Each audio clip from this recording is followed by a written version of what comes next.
Assalamualaikum warahmatullahi wabarakatuh. Shalom, Om Swastiastu, Namo Buddhaya, Salam Kebajikan. Pada kesempatan kali ini, kami dari kelompok 5 kembali membahas sistem pemrosesan data elektronik dan database. Sebelum memulai materi ini, saya akan memperkenalkan anggota dari kelompok 5, ada Aslan, dan juga Arseta Maparipis, dan juga Calvin Adeputra Puan.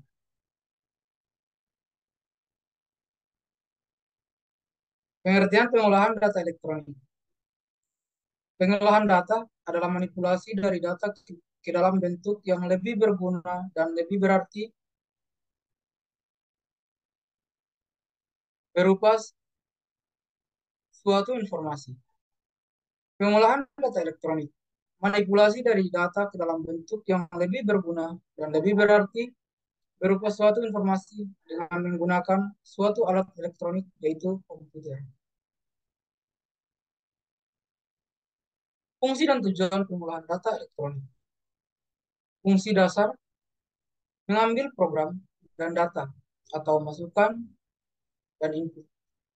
Yang kedua, menyimpan program dan data serta menyediakan untuk pemrosesan. Yang ketiga, menjalankan proses aritmatika dan logika pada data yang disimpan.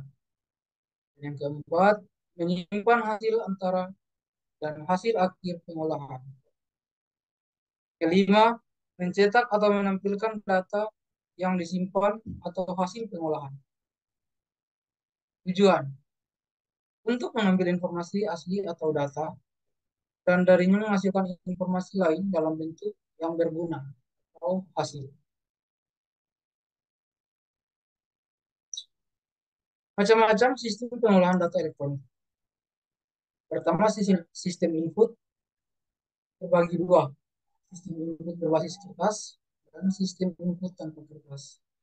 Sistem input berbasis kertas terbagi empat bagian. Pertama, persiapan dan pengisian dokumen sumber.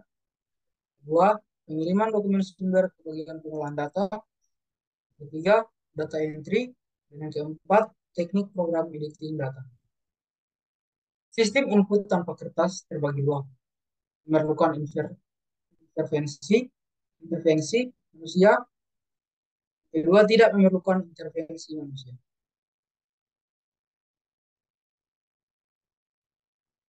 Sistem pemrosesan terbagi tiga. Pertama, berbasis kertas. Yang kedua, tanpa kertas. Dan yang ketiga, penjualan real time. Sistem pemrosesan berbasis kertas, mana pemrosesan batch dengan memperbarui file berurutan. Pemrosesan batch dengan memperbarui file akses acak.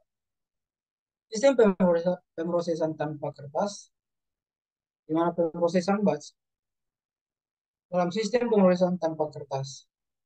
Pemrosesan real time dalam sistem pemrosesan tanpa kertas. Sistem pemrosesan penjualan real time. Komponen sistem penjualan real time dan pemrosesan transaksi pada sistem penjualan real time. Pertimbangan khusus pengendalian internal. Sistem output. Sistem yang berorientasi batch dan berbasis kertas dengan pemrosesan file biasanya menghasilkan banyak output. Sistem tanpa kertas dan online dan real time cenderung menghasilkan hanya sedikit output. Database.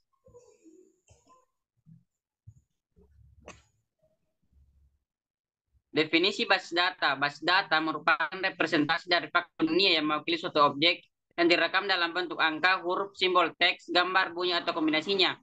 Base data juga dapat dikatakan markas, tempat berkumpul, tempat bersaing, atau gudang.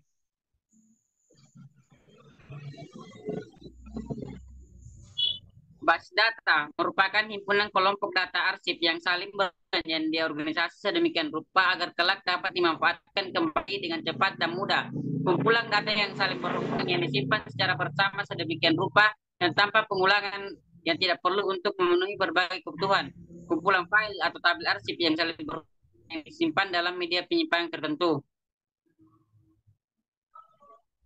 Basis data dan lemari arsip. Basis data bisa dibayangkan sebagai lemari arsip dengan berbagai cara pengaturannya. Basis data dan lemari arsip memiliki prinsip kerja dan tujuan yang sama. Prinsipnya yakni pengaturan data arsip, tujuan utamanya adalah kemudahan dan kecepatan dalam pengambilan kembali data arsip. Setiap data elektronik atau basis data. Ini merupakan contoh studi kasus.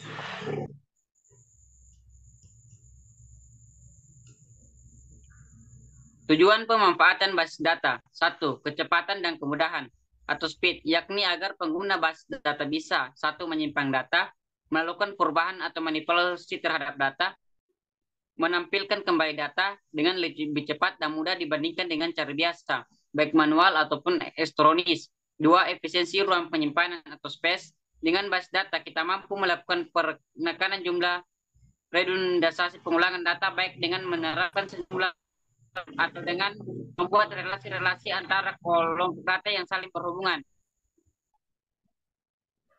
3. Keakuratan atau akurasi, agar data sesuai dengan aturan dan batasan tertentu dengan cara memanfaatkan pengkodean atau pembentukan relasi antar data bersama dengan penetapan aturan batasan, tipe data, domain data, keunikan data, dan seterusnya.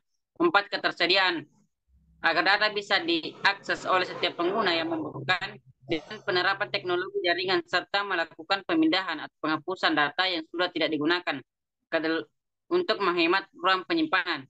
5.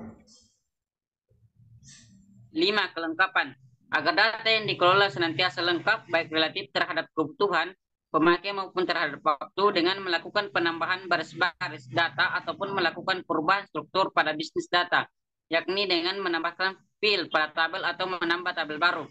6. Keamanan atau security, agar data yang bersifat rahasia atau proses yang vital tidak jatuh ke orang pengguna yang tidak berhak, yakni dengan pengakuan dan password, serta menerapkan pembedaan hak akses setiap pengguna terhadap data yang bisa dibaca atau proses yang bisa dilakukan. Pemakai basis data. Secara umum, seluruh sistem dalam kehidupan bisa menggunakan konsep basis data dalam pengeluaran informasi, karena semua sistem tersebut tidak bisa lepas dari fakta. Bidang-bidang fungsional yang memanfaatkan basis data dalam hal efisiensi, akurasi, dan kecepatan operasi antara lain adalah kepegawaian, penggunaan, akuntansi, dan akuntansi untuk berbagai perusahaan layanan pelanggan untuk perusahaan yang berhubungan dengan banyak pelanggan. Bentuk-bentuk perusahaan yang dimanfaatkan bisnis data. Yang pertama, perbankan. Dalam melakukan pengelolaan data nasabah, tabungan, pinjaman, pembuatan laporan akuntansi, pelayanan informasi pada nasabah, dan lain-lain. Pendidikan atau sekolah.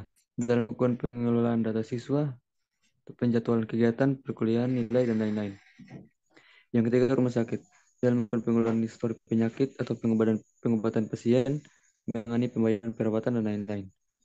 Yang keempat, telekomunikasi, yaitu dalam melakukan pengelolaan data administrasi kabel atau data pelanggan, menangani gangguan, dan lain-lain, dan lain sebagainya.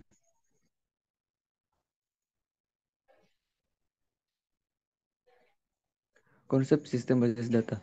Yang pertama, sistem adalah sebuah tetapan atau keterpaduan yang terdiri atas sejumlah komponen fungsional yang saling berhubungan dan secara bersama-sama bertujuan untuk memenuhi suatu proses atau pekerjaan tertentu.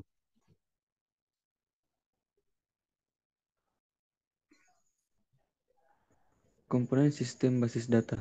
Yang pertama, hardware, biasanya berupa perangkat komputer standar, media penyimpanan sekunder, dan media komunikasi untuk sistem jaringan. Yang kedua, operating system, yakni merupakan perangkat lunak yang memfungsikan, mengendalikan seluruh sumber daya dan melakukan operasi dasar dalam sistem komputer. Harus sesuai dengan DBMS yang digunakan. Database, yakni basis data yang mewakili sistem tertentu untuk dikelola. Sebuah sistem basis data bisa terdiri dari lebih dari satu basis data. DBMS atau Database Management System adalah perangkat lunak yang digunakan untuk mengelola basis data. Contoh kelas sederhana: DBase, Foxbase, Airbase, MS, Access, MS, Fox Pro, Portland, Paradox. Contoh kelas kompleks: Portland Interbase, MS, SQL Server, Oracle, Informix, Skybase. User, orang-orang yang berinteraksi dengan sistem basis data. mulai dari yang merancang sampai yang menggunakan di tingkat akhir. Optional software adalah perangkat lunak pelengkap yang mendukung, bersifat opsional.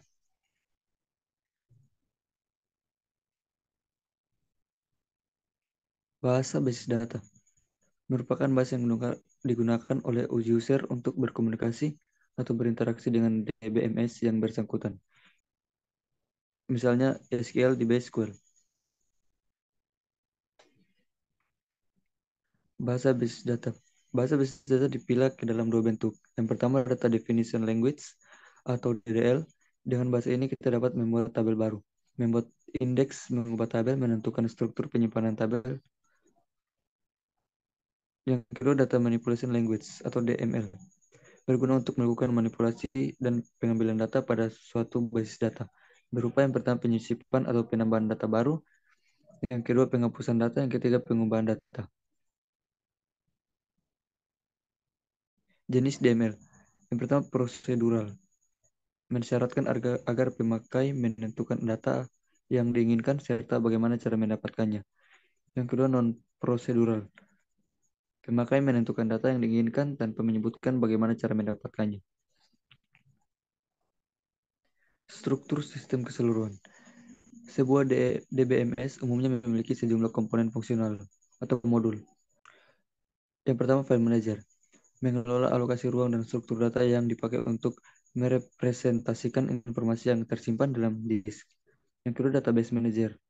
Menyediakan interface antara data low level yang ada di basis data dengan program aplikasi dan query yang diberikan ke sistem. Yang ketiga, query processor. Menerjemahkan perintah-perintah query language ke perintah low level yang dimengerti oleh database manager. Juga membuat query yang dibuat oleh user menjadi lebih efektif. Yang keempat, DML precompiler. Mengkonversi perintah DML dan berinteraksi dengan query processor. Yang kelima, DDL compiler. Mengonversi perintah-perintah DDL ke sekumpulan tabel yang mengandung metadata atau data yang mendeskripsikan data sesungguhnya. Baiklah, sekian presentasi dari kami kelompok 5. Apabila ada kesalahan kata, mohon dimaafkan. Kami pamit undur diri. Karena kalau maju dia nggak PK. Sekian dan terima kasih.